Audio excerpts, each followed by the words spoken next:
Straight Talk with Ramesh Kundala. డబ్బుల విషయానికి వచ్చేసరికి ఎంతటి వాళ్ళు కూడా కాంప్రమైజ్ అవుతారు. దానికి ఒక ఎగ్జాంపుల్ ప్రకాష్ రాజ్. చాలా కబుర్లు చెప్తాడు ఆయన, పెద్ద అభ్యుదయవాది. ఇప్పుడు లేటెస్ట్గా బెట్టింగ్ యాప్స్ని ప్రమోట్ చేస్తున్నాడు ఈయన అని చెప్పి ఒక కేసు పెట్టారు హైదరాబాద్లో, మియాపూర్లో. ఈ మధ్యకాలంలో తెలంగాణ ప్రభుత్వం ఈ ఆన్లైన్ బెట్టింగ్ యాప్స్ మీద దృష్టి పెట్టింది. దీనికి సంబంధించి మియాపూర్ పోలీస్ స్టేషన్లో కేసు నమోదైంది. ఈ కేసులో భాగంగా చాలామంది ప్రముఖ సినీ నటుల మీద కేసు పెట్టారు. వాళ్ళతో పాటు సోకాల్డ్ సోషల్ మీడియా ఇన్ఫ్లుయెన్సర్స్ మీద కూడా కేసులు పెట్టారు. దాదాపు 25 మంది మీద పెట్టారట తాజాగా ఇవాళ. వీళ్ళలో ప్రకాష్ రాజ్ ఒకడు. ప్రకాష్ రాజ్తో పాటు రాణా దగ్గుబాటి, విజయ్ దేవరకొండ, మంచు లక్ష్మి, యాక్ట్రెస్ ప్రణీత, నిధి అగర్వాల్ ఇట్లాంటి వాళ్ళంతా ఉన్నారట.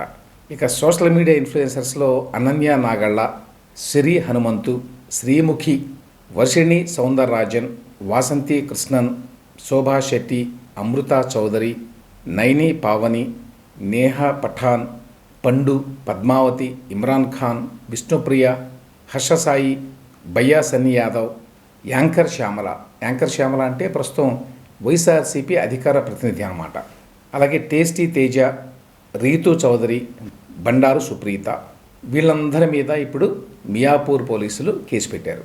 ఇక్కడ అర్థం కాని విషయం ఏంటంటే, బెట్టింగ్ యాప్లు లేకపోతే ఆన్లైన్ గేమింగ్ యాప్స్ అని కూడా అంటారు వీటిని. వీటి వల్ల చాలామంది నష్టపోతున్నారు. ఇవి లీగల్ కాదు, దేశంలో వీటిని బ్యాన్ చేశారు అని తెలిసి కూడా ఇంత పెద్ద నటులు ఎందుకు వీటిని ప్రమోట్ చేస్తారు? ఎందుకంటే బహుశా దిగెట్లు ఆడా మనీ. ఈ ప్రమోషన్ 2 రకాలుగా ఉంటుందట. కొంతమంది ఏమో యాక్చువల్గా యాడ్స్ చేస్తారు ప్రమోట్ చేయడానికి, మరికొంతమంది వాళ్ళకున్న సొంత యూట్యూబ్ ఛానల్సో లేకపోతే ఇన్స్టాగ్రామ్ అకౌంట్సో వాటిల్లో పాపప్ యాడ్స్ కింద పెడతారట వీటిని. మామూలుగా ఈ ఆన్లైన్ గేమింగ్ యాప్స్ ప్లే స్టోర్లో కానీ లేకపోతే యాపిల్ యాప్ స్టోర్లో కానీ దొరకవు. ఎందుకంటే వాళ్ళు కూడా బ్యాన్ చేశారు వీటిని. అయినా కూడా వీటిని ప్రమోట్ చేయటం, వీటిని చాలామంది డౌన్లోడ్ చేసుకోవడం జరుగుతుంది. ఎట్లా జరుగుతుంది అంటే, ఇట్లా పెద్ద పెద్ద ఇన్ఫ్లుయెన్షియల్ యాక్టర్స్, యూట్యూబర్స్ ప్రమోట్ చేయడం వల్ల. వీళ్ళంతా ఊరికేందుకు ప్రమోట్ చేస్తారు? ఇది ఇల్లీగల్ అని తెలుసు. వీటి వల్ల వందల మంది, వేలాది మంది ఆర్థికంగా చితికిపోతారు అని తెలుసు, మోసపోతారు అని తెలుసు. అయినా కూడా ప్రమోట్ చేస్తున్నారు అంటే ఖచ్చితంగా they are getting good amount of money దీనికి. సరే, చిన్న చిన్న సోషల్ మీడియా ఇన్ఫ్లుయెన్సర్స్ అంటే డబ్బు కోసం ఆశపడి చేస్తున్నారు అనుకోవచ్చు. రాణా దగ్గుబాటికి ఏం అవసరం? ఆయనకి బాగానే డబ్బు ఉంది.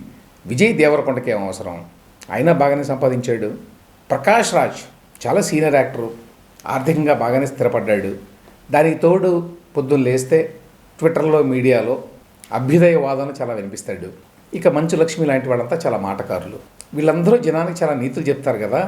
ఇట్లాంటి వాళ్ళు తెలిసి ఈ బెట్టింగ్ యాప్లు, ఆన్లైన్ గేమింగ్ యాప్లు అన్నీ ఇల్లీగలు, దే హ్యావ్ బీన్ బ్యాండ్ అని తెలిసి కూడా ఎందుకు చేస్తారు అనేది ప్రశ్న. సెంట్రల్ గవర్నమెంటే దాదాపు 1200 చిల్లర బెట్టింగ్ యాప్స్ని బ్యాన్ చేసిందట. ఇప్పుడు ఈ కేసు పెట్టిన తర్వాత ఎవరికి వాళ్ళే రకరకాల ఎక్స్ప్లెనేషన్స్ ఇస్తున్నారు. విజయ్ దేవరకొండ ఆఫీస్ నుంచి ఆల్రెడీ ఒక ఎక్స్ప్లెనేషన్ వచ్చింది. Vijay Deverakonda only legal apps మాత్రమే ప్రమోట్ చేస్తున్నాడు. ఆయన ఆఫీస్ అన్నీ చెక్ చేసి లీగల్గా ఉందా లేదా అని చూసి అప్పుడు మాత్రమే ప్రమోట్ చేస్తోంది. అసలు ఆన్లైన్ గేమింగ్ని ఎందుకు ప్రమోట్ చేయటం? ఇందులో ఒక చిన్న ట్విస్ట్ ఉంది. అదేంటంటే, స్కిల్ బేస్డ్ యాప్స్ అని చెప్పి వీటికి పేర్లు పెట్టి అవి మాత్రం ఇల్లీగల్ కాదు అని చెప్తున్నారు. పేకాట మాదిరిగానే, పేకాట ఇల్లీగల్ అంటారు కానీ అందులో ఫలానా ఆట ఇల్లీగల్ కాదు అని చెప్తారు. ఆ రకంగానే ఇందులో కూడా ఒక మార్గాన్ని ఏదో వెతికారు ఇల్లీగల్ కాదు అని చెప్పడానికి. విజయ్ దేవరకొండ ఆఫీస్ నుంచి వచ్చిన స్టేట్మెంట్ ఏంటి? విజయ్ దేవరకొండ స్కిల్ బేస్డ్ గేమ్స్కి మాత్రమే ప్రచారం నిర్వహించారు, ఆ కంపెనీలని చట్ట ప్రకారమే నిర్వహిస్తున్నారు. ఆన్లైన్ స్కిల్ బేస్డ్ గేమ్స్ అనుమతి ఉన్న ప్రాంతాలకు మాత్రమే విజయ్ ప్రచారకర్తగా వ్యవహరించారు. ఆయన ఏ ప్రకటన చేసినా కంపెనీకి ప్రచారకర్తగా ఉన్న సదరు సంస్థ న్యాయపరంగా వ్యవహరిస్తున్నారా లేదా అన్నది విజయ్ టీం క్షుణ్ణంగా పరిశీలిస్తుంది అని చెప్పి ఒక పెద్ద స్టేట్మెంట్ ఒకటి రిలీజ్ చేశారు. ఆన్లైన్ గేమింగ్ యాప్స్ మీద ఆల్రెడీ పంజాగుట్ట పోలీస్ స్టేషన్లో కేసు నమోదైంది. అక్కడ కూడా దర్యాప్తు మొదలైంది. అందులో భాగంగా విష్ణుప్రియ అనే సోషల్ మీడియా ఇన్ఫ్లుయెన్సర్ని ఆల్రెడీ పోలీస్ స్టేషన్కి పిలిచారట. ఇవాళ అంటే గురువారం నాడు ఆవిడ హాజరైంది కూడా. ఇంకా చాలామందికి ఆల్రెడీ నోటీసులు వెళ్ళినాయి, వాళ్ళు కూడా హాజరు కావాల్సి ఉందని చెప్తున్నారు. సరే, యూట్యూబర్లు, సోషల్ మీడియా ఇన్ఫ్లుయెన్సర్లు అంటే ఏదో డబ్బు కాసిపడి చేశారు అనుకోవచ్చు. పెద్ద పెద్ద సినిమా యాక్టర్లకు కూడా ఎందుకు చేస్తున్నారు అనేది అర్థం కాని విషయం. అంటే బయట కబుర్లు చెప్పడం ఈజీ కానీ తమ దగ్గరకు వచ్చేసరికి తేరగా వస్తున్న డబ్బుని కాదనలేనటువంటి విలువలు వాళ్ళవి అని అర్థం చేసుకోవాలి.